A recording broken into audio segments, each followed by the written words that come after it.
সোজা কথা, উনি দেশ এবং মানুষের কথা বলেছেন। যে এত সময় আসলে কোনো সংগঠনকে উনি হয়তো দেন না, কিন্তু আমাদেরকে অনেক সময় দিয়েছেন।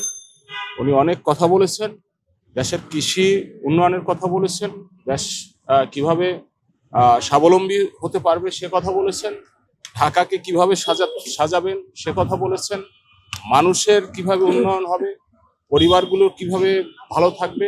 সোজা কথা, উনি দেশ এবং মানুষের কথা বলেছেন। আমাদের এই দীর্ঘ সময় উনি এ কথাই বলেছেন, দেশ এবং মানুষের কথা, মানুষ কিভাবে ভালো থাকবে এবং দেশ কিভাবে ভালো থাকবে। সেকেন্ড হচ্ছে স্বাধীন গণমাধ্যমের বিষয়ে উনি কথা বলেছেন। আপনারা জানেন, আমরা দীর্ঘ 16-17 বছর একটি ফ্যাসিস্ট সরকারের অধীনে আমাদের কথা বলার স্বাধীনতা ছিল না, আমাদের লেখার স্বাধীনতা ছিল না, দেশে গণতন্ত্র ছিল না। কোকো ও শিয়া বাটারের ইউনিক কম্বিনেশনে তৈরি Natura expert care body lotion স্কিনের ড্যামেজ হিল করে, ত্বক রাখে সফট ও ময়েশ্চারাইজ। লুকিয়ে আর কতদিন, বাই বাই ড্যামেজ স্কিন। সেই ফ্যাসিস্ট সরকার বিদায় নিয়েছে। উনি দেশে গণতন্ত্রের পুনঃপ্রতিষ্ঠার কথা বলেছেন, দেশের গণমাধ্যমের স্বাধীনতার কথা বলেছেন।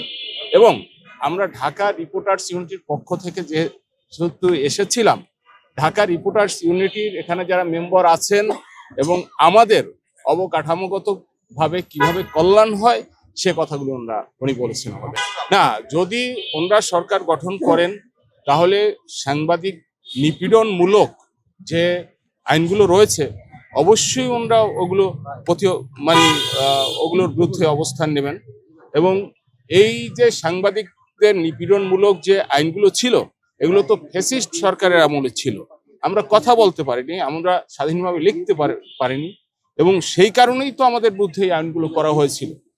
এবং আমরা আশা করি ওনারা যদি সরকার গঠন করেন এই আইনগুলো ওনারা রহিত করবেন।